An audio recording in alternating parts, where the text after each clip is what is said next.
Hello guys, what's up? It's British Let's Plays here, and here I've got some Call of Duty Ghost gameplay for you today, rocking with the Bison. I'm also using the red dot, and I believe I've also got the foregrip on here, and I've got the MP433 Grak pistol, which I believe I use one bullet with, and this is a 24 and 5 gameplay, and we are playing on Freight.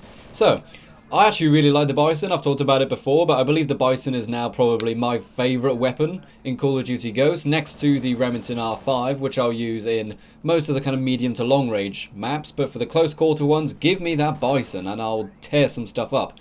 For the kill streaks, I'm also using the Satcom, the Dog, and the Maniac.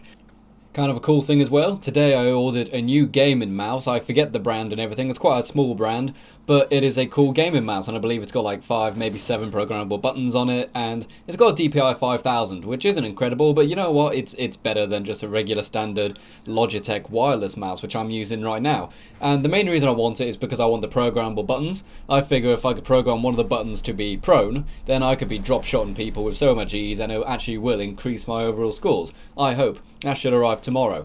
So, it's story time, people. Story time indeed. I haven't done story time for a while, but here is a funny one. It's not a nasty one, but it's somewhat amusing, I find. Herpes virus and cocaine found on library copy of erotic novel 50 Shades of Grey.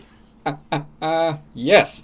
Okay, so I won't actually read the entire article as it is because it's kind of wordy, but the overall idea is that a microbiologist has actually gone and done swabs of the, I believe it was the 10 most highly rented books in one library, and it turns out that one of the copies of 50 Shades of Grey contained the herpes virus.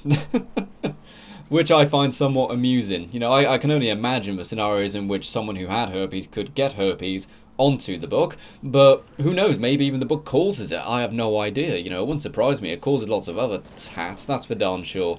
I actually have read the first chapter, I believe. I read it on like the free Amazon Kindle trial thing, just to see what it was like, and I found it somewhat wordy and just, it was too literal, you know, everything was literal.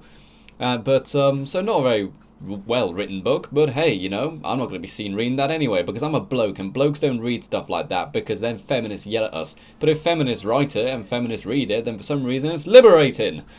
I really don't get that at all. You don't see men reading books like that in public. If they did, they'd be told to stop it immediately. But I find that somewhat funny. But then, further on to the research, the guy decided to do swabs of all the copies of 50 Shades of Grey, and it turns out that all of them had traces of cocaine on them. Herpes I can kind of understand, okay? It's still really messed up and it shouldn't happen, but I can understand it.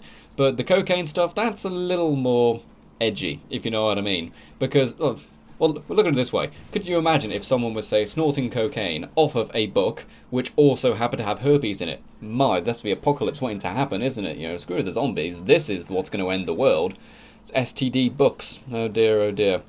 But hey, I find it somewhat amusing. It did say in the article that the traces of herpes, this amount of them, wasn't enough to make someone contract the virus, which is a shame because that would be a good way to stop people reading such terrible literature if it could physically harm you. But, you know, you can't have everything, I guess. You can't have everything. But I think that's a pretty funny story.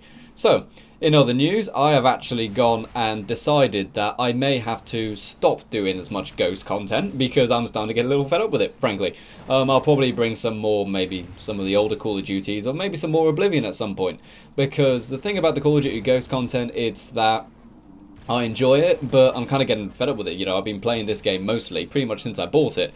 And it's not that it's boring, it's just that I'm starting to kind of feel the grind now and it's less fun. But anyways, hope you enjoyed the video, guys. That was story time with the British Let's Plays, in which some terrible literature had some terrible stuff on it. I hope you enjoyed. If you enjoy me as a commentator, please remember to like and share the video. Leave a comment as well. Nobody comments anymore since Google Plus decided to get all messed up in YouTube. And remember to check out my previous video on the screen now, in which I show you how to get lots and lots of squad points very easily on Call of Duty Ghosts. See you around. British Let's Plays out. Peace.